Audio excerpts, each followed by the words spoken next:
दोस्तों नमस्कार। आप हमें जानते हैं, जो मेंस आंसर राइटिंग का सिलसिला चल रहा है, उसी क्रम में आज हम एक नए क्वेश्चन को लेके आपके साथ उपस्थित हैं। तो आइए देखते हैं उस क्वेश्चन को। ये 2023 यूपीएससी का सवाल है। 13 नंबर तक हम आपके सामने एक्सप्लेन किए थे, आज 14 नंबर की बारी है। ठीक है, फिर से बता दें, यूपीएससी, हाँ ठीक है, 2023 का ये क्वेश्चन है। और मैं बार बार कहता हूँ कि ओरिजिनल से टकराने का यार मजा ही कुछ और होता है। ठीक है ना, जो मजा ओरिजिनल में होता है ना, वो टेस्ट सीरीज फोटो कॉपी में नहीं होता है, वो कट कॉपी पेस्ट में नहीं होता है। ठीक है ना। तो चलिए क्वेश्चन हम लोग देखते हैं। और फिर से हम बता दें कि यदि आप भारत के किसी भी शहर में रहते हैं तो फर्जी मॉडल उत्तर से यार आप सावधान रहेंगे। फर्जी मॉडल उत्तर से ना आज तक कोई मेंस आंसर राइटिंग सीखा है ना आप सीख पाएंगे। नहीं तो आप अपने सीनियर से पूछ लीजिएगा, उनके पास बेहतर अनुभव होगा, वो आपको बता पाएंगे कि जो मुखर्जी नगर या इलाहाबाद या पटना में या अन्य जगहों पे जो फर्जी मॉडल उत्तर दिया जाता है, उससे आप मेंस आंसर राइटिंग नहीं सीखते हैं। मेंस आंसर राइटिंग डिस्कशन और डिबेट सीखा जाता है, और डिस्कशन और डिबेट आप जितना अधिक करेंगे उतना बेहतर आपका आंसर राइटिंग होगा। ठीक। तो यदि आपको कोई दिक्कत हो और भारत के किसी भी शहर में आप रह रहे हो, दिल्ली में रह रहे हो, तो आप हमारे दिए गए नंबर पर हमसे संपर्क कर सकते हैं। Discussion debate mains answer writing के लिए, यूपीएससी यूपीपीसीएस और अदर स्टेट पीसीएस के लिए आप हमसे संपर्क कर सकते हैं। आइए इस क्वेश्चन को हम तोड़ने का प्रयास करते हैं। देखिए, पहला क्या क्वेश्चन, भारत में, इसको आप पहला सेगमेंट मानिए। आप कहेंगे सर इसको हम पहला सेगमेंट क्यों मानिए, तो बहुत छोटी सी बात है, तो ना हम समझते हैं जानते हैं। नहीं मेरे भाई, नहीं ये नहीं समझते हैं आप। शब्द से छोटा बड़ा शब्द से सेगमेंट तैयार नहीं होता है। ठीक है, कोई शब्दों के रिलेशन से, कि वो शब्द क्वेश्चन के साथ उसका रिलेशन क्या है, उससे तैयार होता है। अब देखिए यहाँ पे भारत दिया है, हो सकता है यहाँ पे आपको, अगर आप बिहार का पीसीएस दे रहे हैं, हो सकता है यहाँ आपको बिहार लिख दे कि बिहार में राज्य विधायक और महिलाओं की भूमिका, ये बताइए क्या होता। क्वेश्चन चेंज होता है, एग्जाम्पल चेंज हो जाता है ना। क्वेश्चन का इंटेंट वही होता, क्वेश्चन का कंटेंट चेंज हो जाता। यही हम आपको कहते हैं, क्वेश्चन का इंटेंट सेम होता है, क्वेश्चन का कंटेंट चेंज होता है। ठीक है, चलिए, हो सकता है यहाँ यूपी डाल देता। यदि आप उत्तर प्रदेश पीसीएस लिख रहे हैं, यहाँ आप यूपी डाल देता, तो समझिए हम कैसे क्वेश्चन को खुद से जनरेट करते हैं, खुद से क्रिएट करते हैं। आइए, राज्य विधायिकाओं में, इसको दूसरा सेगमेंट मानिए, क्योंकि ये राज्य विधायिका की बात की है। हो सकता, देखिए यहाँ पे संसद नहीं लिखा है, पार्लियामेंट नहीं लिखा है, यहाँ पे राज्य विधायिका लिखा है, तो क्वेश्चन राज्य विधायिका तक ही सीमित है। ठीक है, हो सकता है किसी बार यहाँ पे पार्लियामेंट दे दे, क्योंकि आप जानते हैं जो नारी शक्ति बंधन विधेयक पास हुआ, हो सकता है इस पे क्वेश्चन मेंस में पूछ ले। 24 के पीटीएम क्वेश्चन इस पे पूछा गया था, तो हो सकता है यहाँ पे संसद लगा दे, राज्यसभा लगा दे, लोकसभा लगा दे। तो ये क्वेश्चन का आप कैसे खुद से क्वेश्चन जनरेट करते हैं, ये इससे पता चलता है। क्वेश्चन का इंटेंट कभी चेंज नहीं होता, कंटेंट चेंज होता है। फिर लिखा है कि महिलाओं की प्रभावी एवं सार्थक भागीदारी। ठीक है, किसकी, महिलाओं की। तो महिलाओं की प्रभावी एवं सार्थक भागीदारी और प्रतिनिधित्व, इस सबको आप एक साथ रख लीजिए, तो ये हमारा हो गया क्या, तीसरा सेगमेंट। ठीक है, महिलाओं की, पुरुषों की भागीदारी तो व्यापक स्तर पर है, इसमें तो कोई दिक्कत वाली बात नहीं है। प्रतिनिधित्व के लिए नागरिक समाज समूहों के, ये हो गया चौथा। योगदान पर विचार कीजिए, ये हो गया पांचवा। अब देखिए यहां पे क्या लिखा है, नागरिक समाज समूह। हो सकता है यहां पे लिख दे सरकार, गवर्नमेंट। ठीक है, किस के लिए, सरकार के योगदानों पर विचार कीजिए। ठीक है, यहां पे लिख देता, हो सकता है आपको नागरिक समाज समूह की जगह सिर्फ महिला लिखता, सिर्फ महिला। ठीक है, सिर्फ महिला के लिए महिलाओं के समूहों के योगदान पर विचार कीजिए। तो क्या होता, क्वेश्चन का फिर एग्जाम्पल चेंज होता, क्वेश्चन का कंटेंट चेंज होता, लेकिन काफी कुछ सेम होता। तो इसी तरीका से आप फ्यूचर के क्वेश्चन को आप पकड़ते हैं। पीछे वाले क्वेश्चन में यदि आप देखिए, हमने जो डिस्कस किया था 356 वाले में, हाँ यही देखिए, इसी में क्या लिखा है, जिम्मेदार विधिक और राजनीतिक कारक। हो सकता है यहाँ पे लिख दे कि भारत में राज्य विधायकों, महिलाओं की प्रभावी एवं सार्थक भागीदारी और प्रतिनिधित्व के लिए विधिक और राजनीतिक योगदानों पर चर्चा कीजिए, या विधिक और राजनीतिक कारकों पर चर्चा कीजिए। तो फिर अगर विधिक कारक होता तो फिर हमें नारी शक्ति बंधन विधेयक का जिक्र करना पड़ता। और राजनीतिक कारक 50% अधिक महिलाएं हैं, और वोटिंग टर्न आउट में महिलाओं का परसेंटेज पुरुषों की अपेक्षा अधिक होती है। आप जानते हैं लोकसभा का चुनाव या राज्य विधानसभा का चुनाव या ग्राम पंचायत का चुनाव, वोटिंग टर्न आउट में महिलाओं का परसेंटेज हमेशा अधिक होता है। तो देखिए एक ही क्वेश्चन से कितने तरह के क्वेश्चन बन गए। जिस दिन ये करना आप सीख गए ना, फिर मेंस आंसर राइटिंग में आपको कोई दिक्कत नहीं होगा। तो समझे क्वेश्चन को सीमित कर दिया आपको राज्य विधायिकाओं में कि महिलाओं की जो प्रभावी और सार्थक भागीदारी और प्रतिनिधित्व के लिए नागरिक समाज समूहों के योगदान पर चर्चा कीजिए। अब अभी यहाँ पे देखिए उड़ीसा, जहां तक मुझे ध्यान है, उड़ीसा एक ऐसा स्टेट है, एक शायद पश्चिम बंगाल भी है, लेकिन उड़ीसा के बारे में कंफर्म है कि उड़ीसा एक ऐसा स्टेट है जहां पे 33% महिलाओं को राज्य विधायिका में आरक्षण दिया गया है। ठीक है, जिसे आप देखिए पंचायत के स्तर पर यदि आप जाएंगे, क्योंकि ये क्वेश्चन को अलग दिशा में लिखना पड़ेगा। क्यों? क्योंकि अभी केंद्र में जो आप देखिए ये 2023 का सवाल है, नारी शक्ति बंधन विधेयक भारत सरकार ने पारित किया और क्वेश्चन पूछ लिया, बट यहाँ पे नागरिक समाज की भूमिका के बारे में पूछा है। और ये जो नारी शक्ति बंधन विधेयक पारित हुआ है वो अभी लागू नहीं हुआ है। आपको मालूम होना चाहिए था कि वो लागू होगा 29 के बाद से। ठीक है, यही पीटी में तो क्वेश्चन पूछा था। तो विधिक कारक तो यहाँ अभी भी देखिए, तो आज भी जो संसद हो या राज्य विधायिका हो, वहां पे ये कानून बन चुका है केंद्र से कि महिलाओं को 33% आरक्षण राज्य विधायिका में मिलना चाहिए था, बट ये कानून अभी इंप्लीमेंट नहीं हुआ है। इंप्लीमेंट नहीं हुआ है तो इस कानून के परिप्रेक्ष्य में आप इस आंसर को नहीं लिखेंगे। अगर लिखेंगे तो गलत हो जाएगा, क्योंकि अभी इंप्लीमेंट नहीं हुआ है। लेकिन उड़ीसा सरकार ने अपने स्तर पे, और शायद पश्चिम बंगाल सरकार ने, दिल्ली ने भी अपने स्तर पे अपने राज्य विधायिकाओं से कानून पारित करवा के 33% आरक्षण महिलाओं को दिया है। जबकि यदि आप पंचायती राज की बात करें, जो पंचायती राज हमारा ग्राम पंचायत का चुनाव होता है, प्रधान का चुनाव होता है, मुखिया का चुनाव होता है, उसमें 50% महिलाओं का आरक्षण दिया गया है। 50% महिलाओं को आरक्षण दिया गया है। तो यहाँ बट देखिए क्वेश्चन आपसे क्या पूछा है, हो सकता है यहाँ पे राज्य विधायिका की जगह कभी ग्राम पंचायत लगा दे कि नहीं लगा सकता, ये बताइए। ग्राम पंचायत में जो महिलाओं को भूमिका मिला है, तो इसी तरीका से तो अब आइए क्वेश्चन का हम समझ गए, पूरी तरीके से क्वेश्चन के इंटेंट को समझ गए होंगे और भविष्य में क्या क्वेश्चन पूछ सकता है आप उसको भी समझ गए होंगे। तो वहां तो 50% आरक्षण दिया जा चुका है, वहां वो इंप्लीमेंट हो चुका है। तो फिर वहां पे अगर उस क्वेश्चन को लिखेंगे तो एग्जाम्पल उसका चेंज हो जाएगा और उसका परिप्रेक्ष्य चेंज हो जाएगा। लेकिन यहाँ पे इस क्वेश्चन में आप नारी शक्ति बंधन विधेयक का जिक्र नहीं करेंगे। क्यों? क्योंकि वो अभी प्रभावी नहीं हुआ है। और यहाँ कह रहा है कि महिलाओं की प्रभावी एवं सार्थक भागीदारी और प्रतिनिधित्व का मतलब क्या है कि वो चुन के आती है। ठीक है ना। चलिए, तो इस क्वेश्चन की अब हम भूमिका लिखने का प्रयास करें। तो भूमिका क्या लिख रहे हो इस क्वेश्चन में, ये बताइए आप। चलिए भाई, आइए आप। चलिए हम बात करते भूमिका की। भूमिका, इस क्वेश्चन में हम क्या लिख रहे थे, भूमिका में आप बताइए। तो भूमिका कहां शुरू करें? देखिए आपका जो बॉडी वाला पार्ट होगा इस क्वेश्चन में, बॉडी वाला पार्ट होगा कि प्रभावी एवं सार्थक भागीदारी के नागरिक समाज समूहों के योगदान।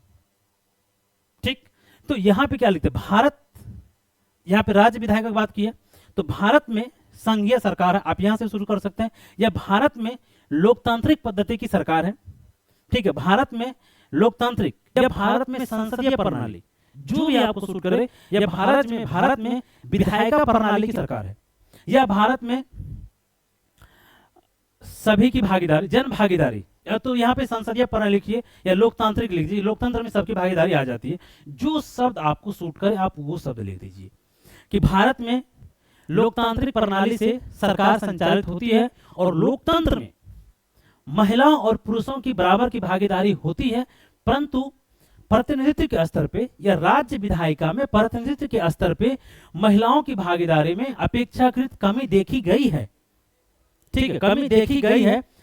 उसके उपरांत भी नागरिक समाज समूहों के योगदानों के परिणाम स्वरूप कुछ जनप्रतिनिधि महिलाएं निर्वाचित होकर अपने संसदीय क्षेत्रों का या अपने विधायकीय क्षेत्रों का प्रतिनिधित्व करती हैं।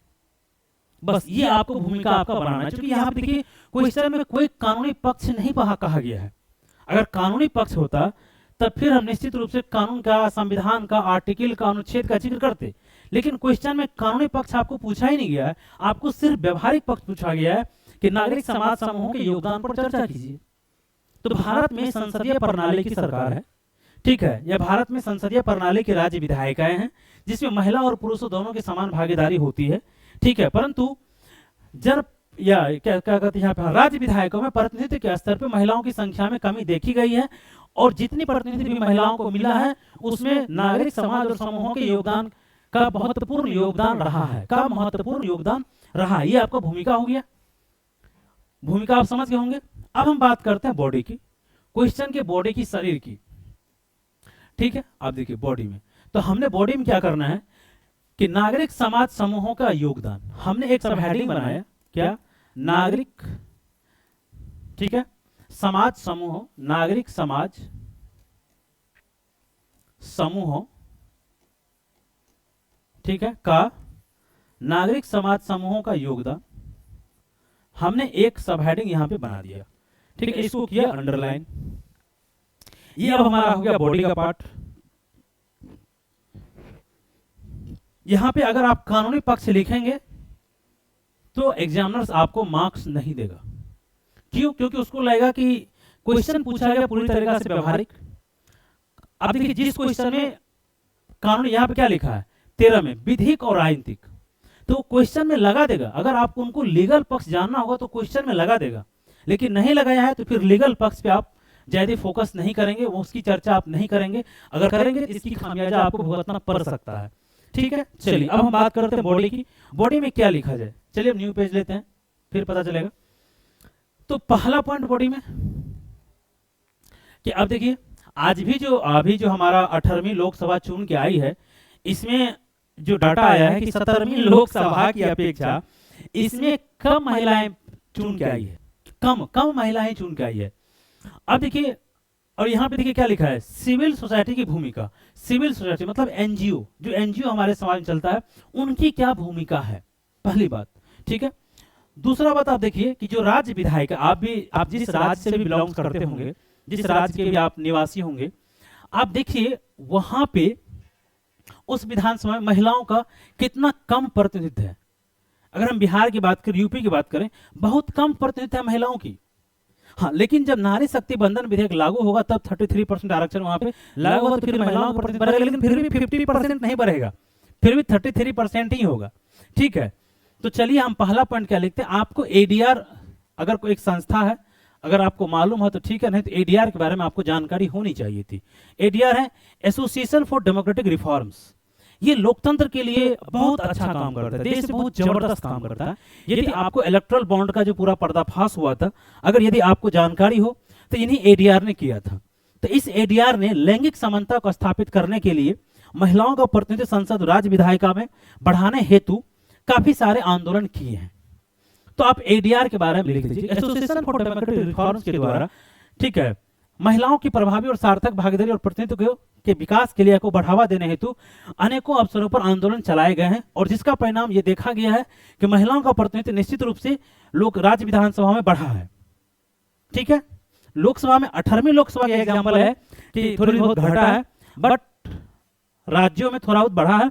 और इन्हीं के परिणाम स्वरूप आप उड़ीसा का एग्जाम्पल ले लीजिए, उड़ीसा राज्य सरकार के द्वारा अपने राज्य विधायिका में 33% महिलाओं को आरक्षण दिया गया है। तो ये हमारा हो गया पहला।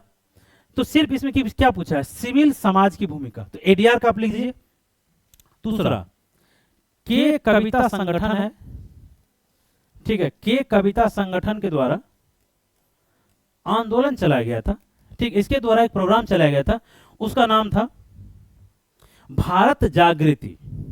ठीक है, भारत जागृति।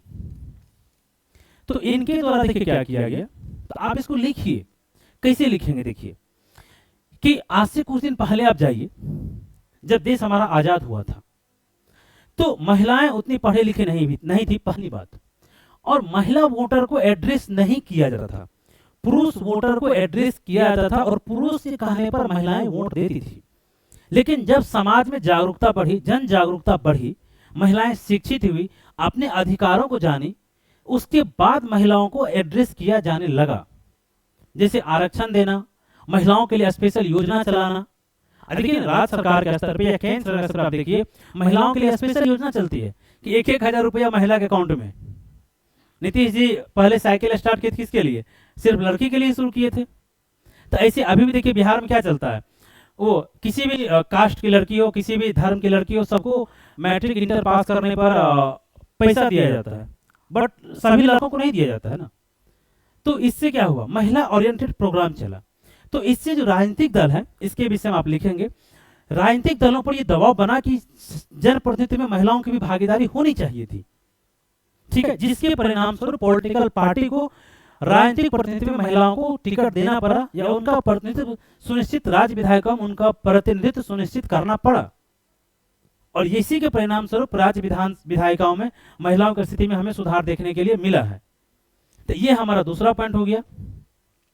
तीसरा पॉइंट, जो कि एनजीओ की भूमिका पूछा है, एनजीओ के बारे में लिखना है हमें। तीसरा है नेशनल इलेक्शन वॉच, एक एनजीओ है ये, ठीक है, नेशनल इलेक्शन वॉच, यह एक एनजीओ है और इनके द्वारा क्या किया गया, डाटा पे शोध किया गया कि किस राज्य में, सपोज कीजिए जैसे अगर उड़ीसा ने या उड़ीसा की सरकार ने अगर राज्य विधायिका महिलाओं को आरक्षण दिया, तो निश्चित रूप से उड़ीसा से जो संबंधित राज्य है, उसकी सीमा से जो लगता हुआ राज्य है, उन राज्यों के पॉलिटिकल पार्टी पर एक नैतिक दबाव तो बनता है। तो इन्होंने यही काम किया कि रिसर्च किया, डाटा निकाला कि महिलाओं का वोटिंग परसेंटेज कितना है, किस राज्य में महिलाओं का प्रतिनिधित्व कितना है। तो क्या बताए, अगर बिहार में आप देखिए, सबसे पहले जो 73वें 74वें संविधान संशोधन के तहत जो 50% महिलाओं का आरक्षण दिया, बिहार ने दिया। तो बिहार के बाद अन्य स्टेट ने देना शुरू कर दिया। क्यों? क्योंकि नैतिक प्रेशर बना, नैतिक दबाव बना वहां की सरकारों पर, तो उनको देना पड़ा। तो इसी कारण से नेशनल इलेक्शन जो वॉच है, इन्होंने डाटा प्रकाशित किया, डाटा निकाला, रिसर्च किया, तो उससे जो पॉलिटिकल पार्टी है उनके ऊपर दबाव बना, नैतिक दबाव बना, और फिर उन्होंने महिलाओं को टिकट देना सुनिश्चित किया। ठीक है, तो ये तीसरा पॉइंट हो गया।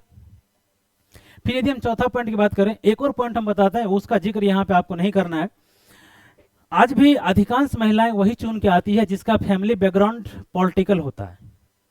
कोई अपने पत्नी को टिकट दिला देता है, कोई अपने बेटी को टिकट दिला देता है। तो चूंकि देखिए वो सिविल सोसाइटी ग्रुप में वो नहीं आता है। यदि आपसे इंटरव्यू में ये सवाल पूछा जाए और यहाँ पे यदि सिविल सोसाइटी ग्रुप की भूमिका के अतिरिक्त यदि आपको पूछता, तो फिर वहां पे आप लिखते कि जो भी महिलाएं प्रतिनिधित्व करती है, या इस क्वेश्चन की यदि आपको आलोचना करना हो तो वहां पे आप इस पॉइंट को डाल सकते थे या डाल सकते हैं कि जो भी महिलाएं आज भी पॉलिटिक्स में आती है, उसमें अधिकांश महिलाएं वही आती है जिनका कहीं ना कहीं पारिवारिक पृष्ठभूमि रही है, राजनीति की पारिवारिक पृष्ठभूमि रही है, वही महिलाएं अधिकांश आती है। ठीक है, तो ये आपको लिखना था इंटरव्यू में या आलोचना में, या इसके अतिरिक्त पॉइंट हम सोचे कि बता देते हैं, ये इंटरव्यू में बहुत अधिक काम देगा आपको। चलिए अगला है हमारा जमीनी स्तर पर लामबंद।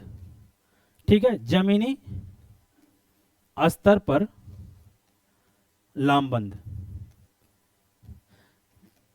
चलिए अब देखिए, जब 73वां संविधान संशोधन किया गया, 73वां और 74वां, ठीक है, ये संविधान संशोधन जो किया गया, तो ये कानूनी बात है, लेकिन जब किया गया तो क्या हुआ, जब महिलाओं को 50% आरक्षण मिला ग्राम पंचायत में, तो महिलाएं लामबंद हुई। ग्राम पंचायत का स्तर पे मैं बहुत सारे ऐसे ग्राम पंचायत को जानता हूं, या आप ही जानते होंगे, जहां पे कि अधिकांश पद पे महिलाएं हैं, समिति महिलाएं, मुखिया महिलाएं, सरपंच महिलाएं, अधिकांश पदों पर महिलाओं का ही कब्जा है। यदि आप सच में देखेंगे तो 60% आरक्षण महिलाओं को पहुंच जाता है। यदि कहीं पे 13 सीट है तो वहां पे 6 पुरुष होता है और 7 महिलाएं होती है, तो एग्जैक्ट 50-50 नहीं है, थोड़ा महिलाओं के पक्ष जाते हैं। तो 73वें 74वें संविधान संशोधन के परिणाम स्वरूप महिलाओं के अंदर जागरूकता बढ़ी। निम्न स्तर पे लोकल गवर्नमेंट में या पंचायत स्तर जब उनका प्रतिनिधित्व बढ़ा, तो उनके अंदर ये अपेक्षाएं जगह कि हमारा प्रतिनिधित्व राज्य विधायिका में होना चाहिए था। तो इसके बाद आप लिखेंगे जन जागरूकता, जमीनी स्तर पर लामबंद, जन जागरूकता, महिला आंदोलन। बहुत सारे महिलाओं ने इसको लेकर, आप उसका नाम बहुत अधिक जानते हैं, कि आंदोलन चलाया है, अलग अलग राज्यों में आंदोलन चले हैं, अलग अलग क्षेत्र में आंदोलन चले हैं। तो जमीनी स्तर पर लामबंद 73वें 74वें संविधान संशोधन का आप रिफरेंस ले लेंगे, क्योंकि इस रिफरेंस के परिणाम स्वरूप महिलाओं में जागृति आई, शिक्षित हुई, उनका कौशल का डेवलपमेंट हुआ, विकास हुआ, वो जागरूक हुई। तो ये जमीनी स्तर पर लामबंद। ठीक है, अगला है सेंटर फॉर सोशल रिसर्च। यह भी एक एनजीओ है। ठीक है, एनजीओ है सेंटर फॉर सोशल रिसर्च। देखिए, यदि आप बहुत सारे शब्द होते हैं जिनका एग्जैक्ट हिंदी पता नहीं होता है, तो आप उसको देखिए, अगर इसका हिंदी करेंगे तो अर्थ का अनर्थ हो जाएगा। तो इंग्लिश शब्द को आप इस तरीका से, सोशल को, रिसर्च को इस तरीका से आप हिंदी में लिख सकते हैं, ताकि एग्जामिनर को भी अच्छे से समझ में आएगा कि ये क्या आप कहना चाह रहे हैं, और इसका अगर एग्जैक्ट हिंदी करेंगे फिर अर्थ का अनर्थ हो जाएगा। ठीक है, इन्होंने भी यही काम किया था, महिलाओं के अंदर जागरूकता बढ़ाया, इन्होंने भी रिसर्च किया, प्रतिनिधित्व के स्तर पे, जनसंख्या के स्तर पे, टर्न वोटिंग परसेंटेज के स्तर पे, टर्न आउट के स्तर पे, और किस पॉलिटिकल पार्टी में महिलाओं की कितनी भागीदारी है, इन सब पे इन्होंने भी रिसर्च किया। ठीक है, और जब सरकारों के द्वारा, पॉलिटिकल पार्टियों के द्वारा महिला सेंट्रिक योजनाएं चलाई जाने लगी, महिला मतदाताओं को लुभाने का प्रयास किया जाने लगा। देखिए आज भी आप देखेंगे तो यहाँ पे थोड़ी सी मेरी मत भिन्नता है कि केंद्र सरकार हो चाहे राज्य सरकार हो, उनके द्वारा महिलाएं सेंट्रिक योजनाएं अधिक चलाई जा रही है।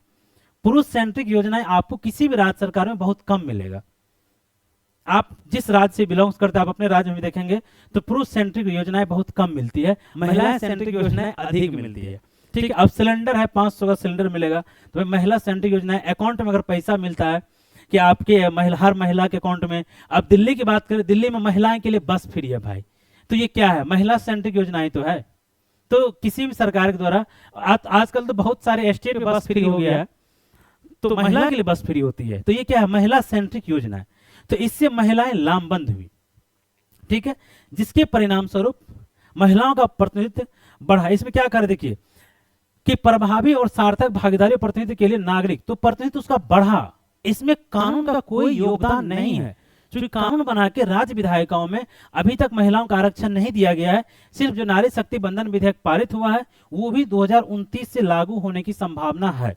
अब क्या होगा नहीं होगा वो 29 में पता चलेगा। तो इसलिए सिविल सोसाइटी की भूमिका आपसे पूछा गया, तो 5-6 पॉइंट हमने आपको बता दिया। यदि आप इसको एक्सप्लेन करेंगे तो बहुत शानदार आप इसका आंसर बना सकते हैं। और फिर हमने बताया कि जब आप इसकी आलोचना करेंगे या इसका दूसरा पक्ष, तो आप यही लिखेंगे कि जो आज भी ग्रामीण पृष्ठभूमि की महिलाएं हैं या जो राजनीतिक पृष्ठभूमि की महिलाएं नहीं है, वो उसका प्रतिनिधित्व बहुत कम आ पाता है, वो प्रतिनिधित्व बहुत कम कर पाती, क्योंकि जो भी महिलाएं चुन के आती है कहीं ना कहीं उसका राजनीतिक प्रतिनिधित्व ही अधिक होता है, उसकी जो पारिवारिक पृष्ठभूमि होती है वो राजनीति की होती है। ठीक है, तो ये हमारा बॉडी का पार्ट था। चलिए इसके बाद हम निष्कर्ष की तरफ चलते हैं। इस क्वेश्चन का यदि हम निष्कर्ष लिख रहे होते तो निष्कर्ष क्या लिख रहे होते, देखिए ये ऐसे का भी टॉपिक बन सकता है, यहाँ से क्वेश्चन ऐसे में पूछा जा सकता है, क्योंकि महिलाएं से संबंधित काफी ऐसे पूछा जाता है, काफी सारा निबंध पूछा जाता है, तो इस पे ऐसे में भी क्वेश्चन बनने की संभावना है कि इन्होंने महिलाओं की स्थिति को कहां तक परिवर्तित किया है। हाँ, एक पॉइंट और हम आपको बताना चाह रहे थे निष्कर्ष से पहले। जैसे देखिए मीडिया, बहुत सारे सिविल सोसाइटी के द्वारा मीडिया संस्थानों का ऑर्गेनाइजेशन किया जा रहा है। ठीक है, तो सूचना एवं संचार, ठीक है, सूचना एवं संचार, ठीक है, सूचना एवं संचार की भूमिका, इसको आप दरकिनार नहीं कर सकते हैं। ठीक है, सूचना एवं संचार कि बहुत सारे संस्थानों के द्वारा, संगठनों के द्वारा, मीडिया संगठनों के द्वारा, जो एनजीओ के द्वारा प्रसारित किया जाता है, तो ये सूचना और संचार महिलाओं तक जब पहुंची तो उन्हें अपने अधिकार के बारे में पता चला, राजनीति के बारे में, उसके अपने मौलिक अधिकार, फंडामेंटल राइट, संविधान के द्वारा जो उन्हें अधिकार दिया गया है वो उसको जानकारी मिली। तो इससे क्या हो, उसके अंदर फिर जागरूकता बढ़ी। ठीक है, वो सजग हुई अपने प्रतिनिधित्व को लेके, अपने अधिकारों को लेके, और वो अपने मांगों के प्रति मुखर हो गई। जो मांग होती है, जो उसका डिमांड होता है, उनके प्रति वो मुखर होने लगी। तो ये एक रीजन और था, इस पॉइंट को भी आप ऐड कर दीजिएगा कि इसके द्वारा भी महिलाओं में मुखरता आई, जिसके परिणाम स्वरूप राजनीतिक दल पितृसत्तात्मक या पुरुषवादी मानसिकता न चाहते हुए भी महिलाओं को राजनीति में प्रतिनिधित्व देना पड़ा। ठीक है, ये बहुत बड़ा रीजन है। और सबसे बड़ी बात कि महिला एक बहुत बड़ी वोट बैंक है। ठीक है, महिलाएं पुरुष की अपेक्षा चुनाव, उसका टर्नओवर अपेक्षाकृत अधिक होता है। तो किसी कारण है, इसी सब जागरूकता करना, तो आप इसका जिक्र करेंगे जब इस पॉइंट को आप एक्सप्लेन करेंगे तो। ठीक है, चलिए अब हम बात करते हैं निष्कर्ष की। यार ये पॉइंट हमारे दिमाग में पहले आया था, बट चूंकि हम देख के नहीं पढ़ाते तो दिमाग से उड़ गया था, फिर निष्कर्ष में अचानक याद आया तो लगा नहीं बताना चाहिए था। ठीक है, निष्कर्ष क्या लिखा जाएगा ये बताइए कि समूहों का पर विचार कीजिए। तो आपको निष्कर्ष लिखना है कि आजादी के बाद से ही सिविल नागरिक समाज समूह, आजादी के बाद से ही नागरिक समाज समूहों के निरंतर प्रयत्न और प्रयास के बावजूद या उसके उपरांत भी राज्य विधायिका में महिलाओं का प्रतिनिधित्व आज भी बहुत कम है। ठीक है, राजनीतिक भागीदारी या राजनीतिक लोकतांत्रिक प्रक्रिया में महिलाओं के मतदान प्रतिशत में जो भागीदारी है उसकी अपेक्षाकृत महिलाओं का राज्य विधायिकाओं में प्रतिनिधित्व की प्रतिशत काफी कम है। भारत सरकार के द्वारा भी, आप लिखेंगे इसको निष्कर्ष में, कि भारत सरकार के द्वारा भी अब नारी शक्ति बंधन विधेयक पारित किया गया है या अधिनियम बनाया गया है, जिससे या जिसके परिणाम स्वरूप महिलाओं का प्रतिनिधित्व राज्य विधायिका में बढ़ने की उम्मीद है। परंतु इसके लिए भी हमें सिविल सोसाइटी, अन्य सभी पॉलिटिकल पार्टियां और न्यायपालिका का प्रतिनिधि भी, या न्यायपालिका का जिक्र आप कर भी सकते हैं, नहीं भी कर सकते हैं, छोड़िए न्यायपालिका को, तो जो पॉलिटिकल पार्टी है, क्षेत्रीय पार्टी, राष्ट्रीय पार्टी और सिविल समाज, और विशेष करके महिला सिविल समाज, विशेष करके महिला सिविल समाज को प्रतिनिधित्व स्थापित करने हेतु सक्रिय भूमिका निभाना चाहिए। अब देखिए, आपने कानून पास किया 2023 में, लागू होगा 2029 से, तो बहुत अधिक लॉजिक नहीं है यहाँ पे ना। इसलिए हमने कहा कि सरकार ने एक प्रयास किया है, लेकिन इसको पूर्णतः पालन करने के लिए, अक्षरशः पालन करने के लिए या महिलाओं का प्रतिनिधित्व बढ़ाने के लिए सिविल सोसाइटी को फिर से भागीदारी निभानी पड़ेगी। जो हमारे यहाँ क्षेत्र, देखिए बहुत सारे राज्यों में क्षेत्रीय पार्टियां काफी मजबूत है, काफी स्ट्रांग है। अगर क्षेत्रीय पार्टी अपने पॉलिटिकल पार्टी में उसको महिलाओं को प्रतिनिधित्व नहीं देगी तो फिर राज्य विधायिका या संसद में महिलाओं का प्रतिनिधित्व नहीं बढ़ेगा ना। तो राष्ट्रीय पार्टी और क्षेत्रीय पार्टी तथा विशेष करके महिला नागरिक संगठन के ऊपर यह विशेष जिम्मेदारी है कि महिलाओं के राज्य विधायिका में और संसद पार्लियामेंट में महिलाओं के प्रतिनिधित्व को स्थापित करने हेतु, बढ़ाने हेतु, ठीक है, पारदर्शी प्रयास किए जाने की आवश्यकता है या करना चाहिए। जो भी आपको लगे लिख दीजिए और पूर्ण विराम डाल दीजिए। फिर से बता दें, आप लिखेंगे कि राज्य विधायिकाओं में महिलाओं का प्रतिनिधित्व आज भी लोकतांत्रिक प्रक्रिया में महिलाओं की जितनी वोटिंग टर्नआउट होती है उसकी अपेक्षा महिलाओं का प्रतिनिधित्व राज्य विधायिका में काफी कम है। सरकार के द्वारा नारी शक्ति बंधन विधेयक के द्वारा एक प्रयास किया गया है, परंतु यह पर्याप्त नहीं है। सरकार, क्षेत्रीय दल, राष्ट्रीय दल एवं समाज के अन्य स्टेक होल्डर या भागीदार, विशेष करके महिला नागरिक समाज समूह को अपनी महत्वपूर्ण भूमिका निभानी चाहिए थी और महिलाओं का प्रतिनिधित्व उसके जनसंख्या के अनुपात में होनी चाहिए थी, जिससे कि हमारा लोकतांत्रिक प्रक्रिया और अधिक सुदृढ़, संपन्न और पारदर्शी बने। पूर्ण विराम। तो जो भी भूमिका आपको लगे, सॉरी निष्कर्ष, जो हमने 2-3 टाइप का निष्कर्ष बताया आपसे, देखो कि यार हम पढ़ाते नहीं हैं तो इसलिए सरनेम शब्द होना चाहिए था, भावना वो होना चाहिए था, सेम शब्द दोबारा रिपीट हो जाए ये थोड़ा सा मुश्किल होता है। तो चलिए फिर हम आपसे मिलेंगे नेक्स्ट वीडियो में, ठीक है। फिर अगला क्लास में जब हम नेक्स्ट क्वेश्चन का एनालिसिस करेंगे, ये 115 नंबर का, तो मिलेंगे। और फिर से बता दें, मेंस आंसर राइटिंग में यदि आपको कोई दिक्कत हो तो आप हमारे दिए गए नंबर पर हमसे संपर्क कर सकते हैं, ठीक है। तब तक के लिए आपको बहुत बहुत धन्यवाद।